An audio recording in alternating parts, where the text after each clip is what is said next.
नमस्कार दोस्तों। सुबह से मैं जंतर मंतर पर था और जो कुछ भी वहां देख रहा था अपने वीडियो के जरिए आपको बता और दिखा रहा था।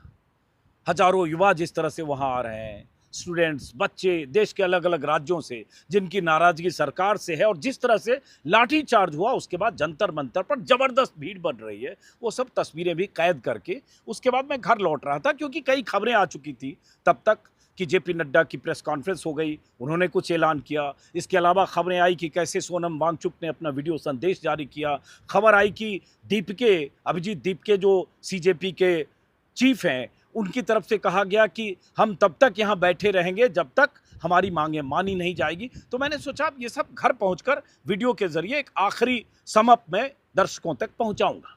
लेकिन जब मैं घर के करीब पहुंचा तब तक मुझे ट्विटर पर, एक्स पर कुछ ट्वीट्स दिखे, कुछ तस्वीरें और वीडियो दिखा जिससे एक बेचैनी हुई। पहला वीडियो दिखा, सचिन गुप्ता युवा पत्रकार हैं, जर्नलिस्ट हैं और अच्छे पत्रकार हैं।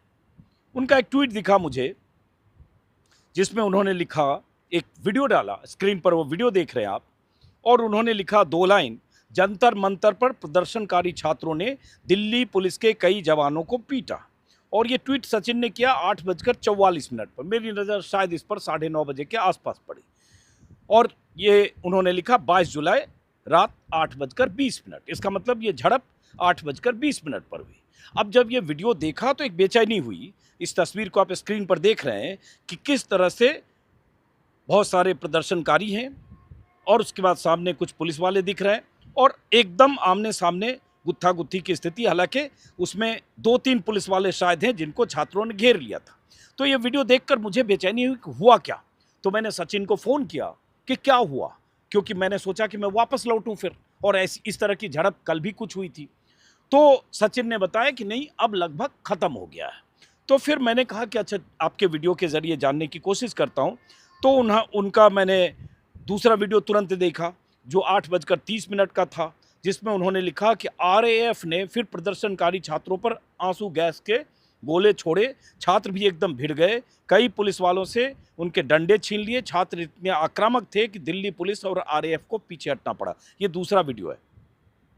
अब ये देखिए, इस वीडियो में दिख रहा है कि आरएएफ के जवान और छात्र या प्रदर्शनकारी बिल्कुल आमने सामने हैं।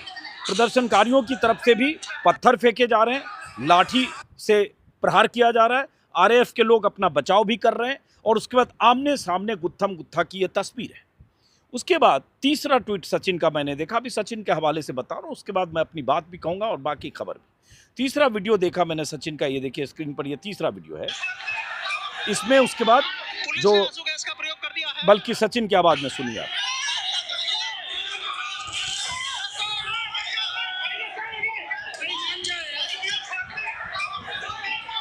पुलिस ने आंसू गैस का प्रयोग कर दिया है। उधर लगातार यहाँ पुलिस और छात्रों के बीच हिंसक झड़प हुई है। छात्रों ने पुलिस के डंडे छीन लिए, जिसके बाद पुलिस ने बल प्रयोग करना शुरू कर दिया है। दरअसल छात्रों ने कुछ पुलिसकर्मियों को निशाना बनाया।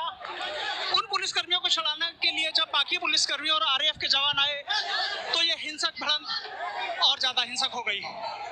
अभी आप देख सकते हैं छात्र जमा है और पुलिस को पीछे हटना पड़ा है। फिलहाल पुलिस पीछे हटने के बाद आंसू गैस के गोले का प्रयोग कर रही है। अब ये सचिन का जो वीडियो है, लगभग 37 सेकंड का वीडियो है। उसके साथ उन्होंने ये लिखा है कि जंतर मंतर से ठीक बाहर मुख्य रोड का ये वीडियो है। दरअसल यहाँ सड़क पर कई हज़ार छात्र जमा थे, इकट्ठा थे। इस बीच दिल्ली पुलिस के कुछ जवान छोटे छोटे समूह में वहाँ से निकल रहे थे। न जाने क्या बात हुई कि छात्रों ने दिल्ली पुलिस के जवानों के पीछे भागना शुरू कर दिया। देखते देखते हज़ारों छात्र उनके पीछे भागने लगे। कुछ दूर जाकर छात्रों ने 1-2 पुलिसकर्मियों को पकड़ लिया। पुलिसकर्मियों ने खुद को छुड़ाने के लिए डंडे बरसाने शुरू किए। इस पर छात्र और भड़क गए। माहौल काबू करने के लिए दिल्ली पुलिस और आरएएफ के जवान एक बड़े ग्रुप में आए। उनसे भी छात्रों की भिड़ंत हुई। छात्रों ने उनके डंडे छीन लिए। आरएएफ ने आंसू गैस के गोले छोड़कर छात्रों को दूर खदेड़ा। स्क्रीन पर आप तस्वीरें देख रहे हैं। अब यहां मैं ये कहूंगा, जो सचिन के इस वीडियो से भी लग रहा है, कि इस प्रदर्शन में जो मैं महसूस कर रहा हूं बीते 24 घंटे से, कि कुछ लफंगे टाइप के, कुछ उपद्रवी दिमाग वाले ऐसे लड़के भी वहां पहुंचने लगे हैं। अब वो जिस वजह से कौन भेज रहा है, कैसे पहुंच रहे हैं, उनकी मंशा क्या है, क्योंकि जब आंदोलन बहुत बड़ा हो जाता है, जब उसके साथ हजारों लोग जुड़ जाते हैं, तो उनमें कुछ ऐसे तत्व भी आ जाते हैं जो उस आंदोलन को खराब कर सकते हैं। हिंसक प्रवृत्ति के तत्व होते हैं जो खामखा पुलिस पर हमला कर सकते हैं। जिस तरह से पहला वीडियो है सचिन का, जिसमें जो वो बता रहे हैं कि कुछ पुलिस वालों को छात्रों ने घेर लिया, प्रदर्शनकारियों ने। अब मुझे कई बार डाउट होता है कि उनमें से वो छात्र हैं भी या नहीं। प्रदर्शनकारियों ने घेर लिया और जिस तरह से एक तरह से उस पर हमला किया, ऐसा ही वीडियो कल या परसों भी आया था। भाई, पुलिस वालों को अगर लिंच करने लगे तो ये गलत होगा और ये आंदोलन बदनाम होगा, आंदोलन पर धब्बा लगेगा, कलंक लगेगा और उसके बाद पुलिस और प्रशासन और सरकार को एक मौका मिलेगा। दौड़ा दौड़ा कर पुलिस और प्रशासन, सरकार के निर्देश पर पुलिस और आरएएफ के जवान या पैरामिलिट्री फोर्सेज हमले करेगी और कहेगी छात्रों ने पत्थर फेंके, छात्रों ने पुलिस वालों की लिंचिंग की, या छात्रों ने पीटा पुलिस वालों को, छात्रों ने पुलिस वालों को घेरा। तो आप ये मौका देंगे ये सब करके पुलिस को, केंद्र सरकार को और आरएएफ और पैरामिलिट्री फोर्स को। सरकार तो यही चाहती है कि कुछ उपद्रवी उसमें से उपद्रव करें, पुलिस वालों पर हमले करें, कुछ ऐसी हिंसक घटनाएं हो और उसके बाद इस आंदोलन पर बल प्रयोग किया जाए और उसे कुचला जाए। जो कुछ 20 तारीख को हुआ, जिस तरह से 20 तारीख को जंतर मंतर की उस प्रोटेस्ट साइट के भीतर घुसकर जिस तरह से पुलिस वालों ने लाठियां बरसाई, अंधाधुंध लाठियां बरसाई, आंसू गैस के गोले दागे और जहां से बच्चे भाग रहे थे, जान बचाने की कोशिश कर रहे थे, पुलिस वालों से मनमार करते हुए जा रहे थे, उनको भी दौड़ा दौड़ा कर पीटा गया। इस पर हम बीते 48 घंटों में कई वीडियो के जरिए बात कर चुके हैं और पूरी दुनिया देख चुकी है। पुलिस ने बर्बरता के साथ बेटियों को, बच्चों को, 12 साल, 18 साल, 20 साल, 22 साल के लोग, बच्चे जो थे, यंगस्टर या टीनेजर्स जो अपने पेरेंट्स के साथ गए थे, किसी को नहीं बख्शा। लेकिन अगर ये हरकत होगी जो थोड़ी कल भी हुई थी और आज इस वीडियो में जो दिख रहा है, उसके बाद ये सवाल उठेगा कि क्या ये प्रदर्शनकारी छात्र हैं या इन छात्रों में कुछ लफंगे भी हैं। इन छात्रों में कुछ ऐसे तत्व भी आ गए जो खामखा इस आंदोलन में इस आंदोलन को हिंसक मोड़ देने के लिए जिम्मेदार हो सकते हैं। इसलिए अभी जिम्मेदारी अब सीजेपी की है, लीडरशिप की है, जो सीजेपी के इस आंदोलन के आयोजक हैं, उनकी जिम्मेदारी है, प्रदर्शन के आयोजकों की, कि आप 500-700 ऐसे वॉलंटियर्स बनाइए और जंतर मंतर से 1 किलोमीटर के दायरे में आपके लोग हों, स्टूडेंट्स, वॉलंटियर्स, जो इस तरह के उपद्रवी लोगों को रोकें।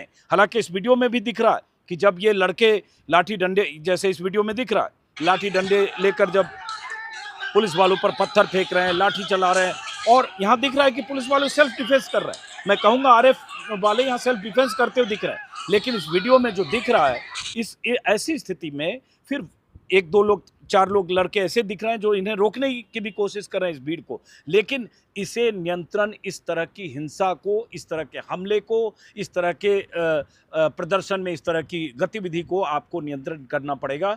ये प्रदर्शनकारियों का, आंदोलनकारियों का, सीजेपी के जो नेतृत्व कर रहे हैं, उनकी प्राथमिक जिम्मेदारी अब होनी चाहिए। वरना हज़ारों की तादाद में जो बच्चे आ रहे हैं, उनमें से बहुत सारे बच्चे, ज़्यादातर बच्चे, 80-90% ऐसे बच्चे हैं, मैंने बहुत सारे बच्चों से बात की जो स्कूल कॉलेज से आ रहे हैं, जिन्हें बहुत उम्मीद है इस प्रोटेस्ट से, जिन्हें लगता है कि उनके प्रोटेस्ट के अधिकार, उन्हें प्रोटेस्ट का अधिकार संविधान से मिला है और इस अधिकार का इस्तेमाल करते हुए वो धर्मेंद्र प्रधान के इस्तीफे की मांग के लिए अड़े रह सकते हैं लंबे वक्त तक। वो बच्चे भी सहमने लगेंगे ऐसी हरकतों से। और उसके बाद सबसे बड़ी बात, प्रशासन को, मतलब प्रशासन क्या, सरकार और पुलिस को मौका मिलेगा, क्योंकि ये तस्वीरें इसी तरफ इशारा कर रही हैं कि कुछ उपद्रवी अब इसमें शामिल हो रहे हैं। एक तो ये, अब उसके बाद खबर पर आते हैं। जो खबरें आई, खबर ये आई कि हाँ, एक बल्कि भास्कर में एक खबर भी देख रहा हूँ, टॉल्स्टॉय मार्ग और जनपथ क्रॉसिंग पर भी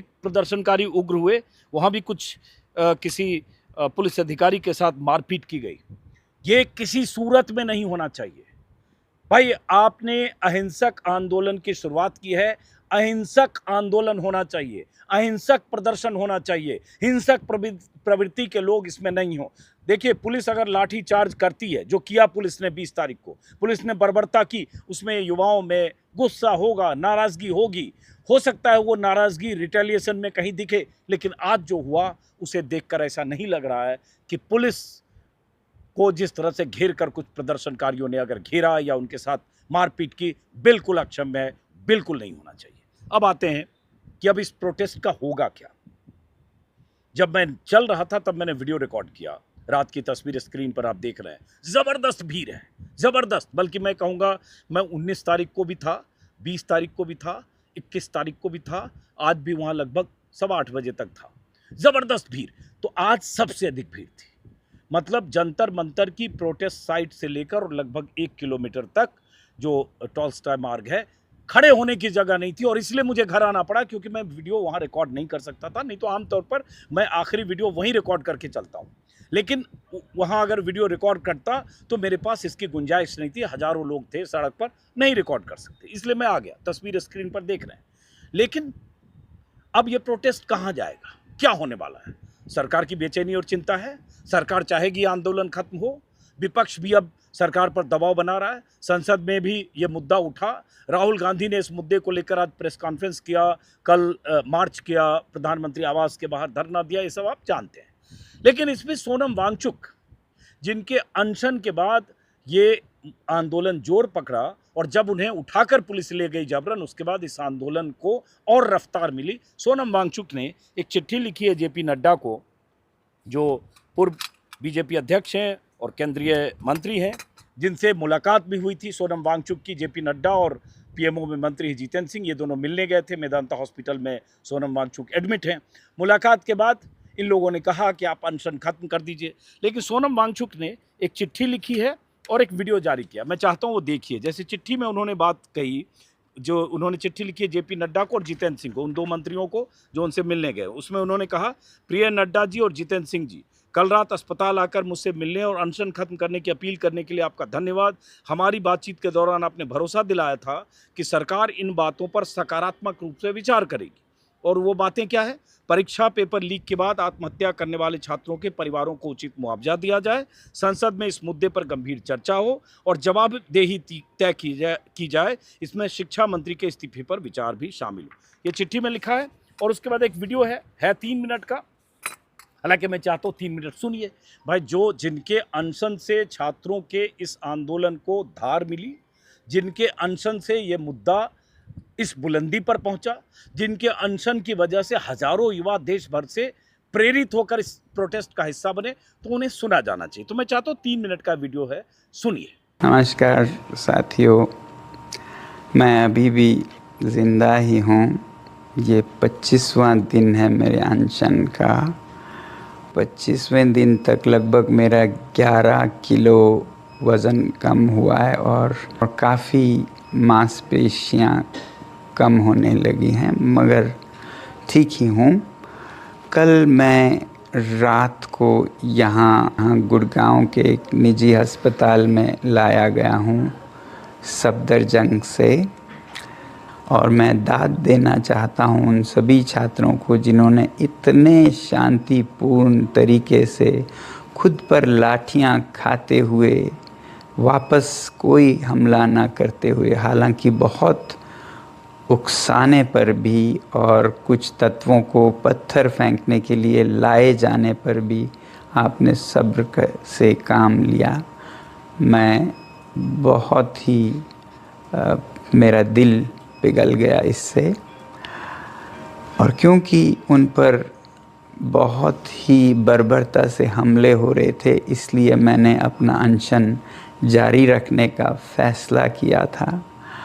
अब भी मेरे पास बहुत से नेतागण आए अनशन तोड़ने की अपील के साथ, जिसमें शासक दल के मंत्री भी आए और सांसद लगभग 65 के हस्ताक्षर और यहाँ आकर अपील कर रहे हैं कि मैं अनशन तोड़ूं और वापस देश सेवा में लग जाऊं।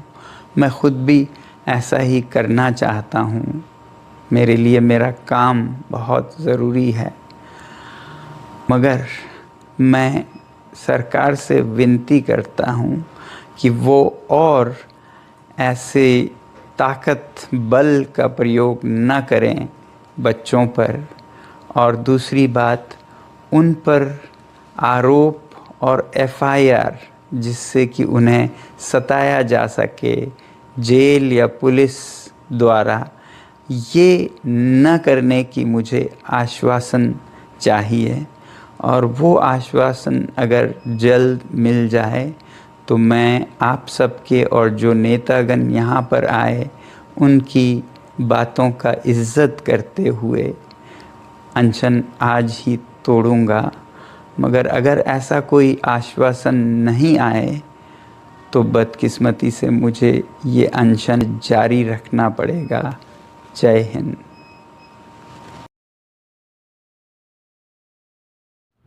अब इस सोनम वांगचुक के इस वीडियो में क्या है, इस वीडियो में हालांकि उनके अनशन का 25वां दिन है, अभी भी अनशन कर रहे हैं, उन्हें विपक्ष के नेता, सांसद, बहुत सारे लोग अपील कर रहे हैं कि आप अनशन खत्म कीजिए, लेकिन इस वीडियो में जो आपने सुना उसमें इस पर बात उन्होंने नहीं कही है कि शिक्षा मंत्री के इस्तीफे पर बात हुई है और जवाबदेही तय की जाए और तब अनशन तोड़ूंगा। उसमें उन्होंने कहा कि जो छात्र जिनके खिलाफ एफआईआर दर्ज हुई है, जिन्हें मुकदमेबाजी में फंसाया जा सकता है और शांतिपूर्ण प्रदर्शन जो कर रहे थे, उनके खिलाफ सारे मामले खत्म कर दिए जाए। और उसके बाद मैं भी चाहता हूं अनशन खत्म करूं, और अगर सरकार ऐसा भरोसा देती है तो मैं अनशन खत्म करने को तैयार हूं।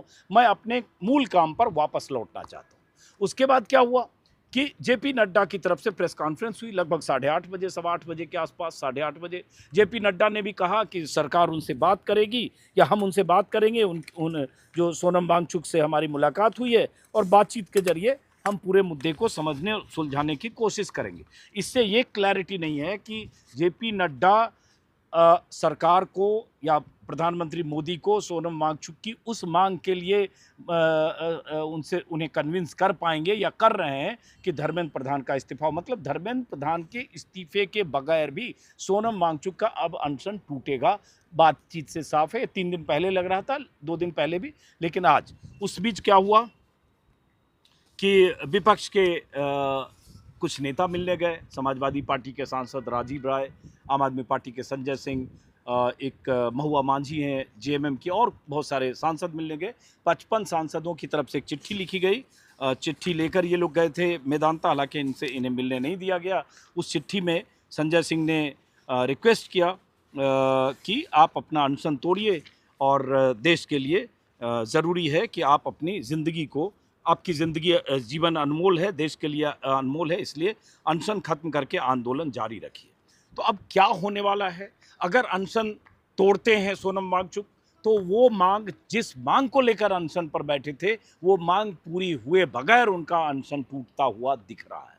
बल्कि 2 दिन पहले तो लग रहा था अनशन खत्म हो गया, लेकिन फिर लाठीचार्ज उस घटना के बाद उन्होंने कहा कि नहीं, मैं अनशन जारी रखूंगा। तो अब अनशन तो उनका आज खत्म हो, कल खत्म हो, लगता है कि कल तक अनशन खत्म होगा बिना इस मांग पर अमल किए बगैर। अब बात आती है कि सीजेपी की तरफ से जो अभिजीत दीपके हैं, उनका एक ट्वीट आया कॉकरोच पार्टी का, और अभिजीत दीपके का एक बयान भी है।